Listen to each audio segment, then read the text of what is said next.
حضرت ابو ہریرہ رضی اللہ تعالیٰ عنہ سے روایت ہے کہ خاتم النبیین صلی اللہ علیہ وآلہ وسلم نے ارشاد فرمایا، جس نے اللہ کی راہ میں کوئی چیز دو دو کر کے خرچ کی،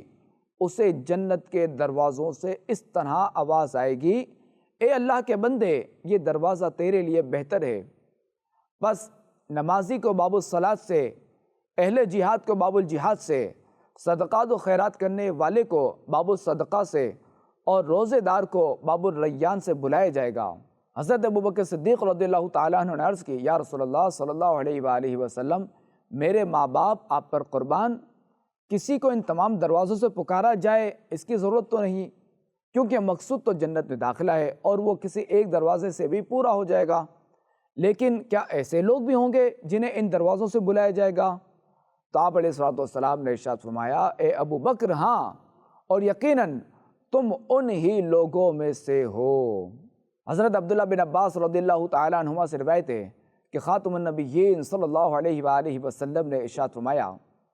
جنت میں ایک ایسا شخص داخل ہوگا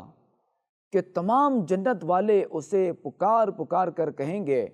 مرحبا مرحبا، یہاں تشریف لائیے، یہاں تشریف لائیے۔ حضرت ابو بکر صدیق رضی اللہ تعالیٰ عنہ نے بڑے تعجب سے پوچھا، یا رسول اللہ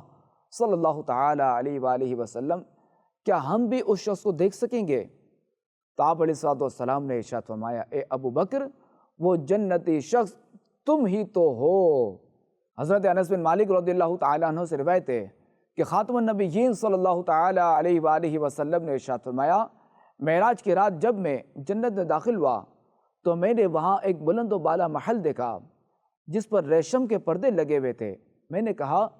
جبریل، یہ کس کے لیے ہے؟ انہوں نے عرض کی، یا رسول اللہ صلی اللہ علیہ وآلہ وسلم، یہ آپ کے عاشق صادق ابو بکر صدیق رضی اللہ تعالیٰ عنہ کا ہے۔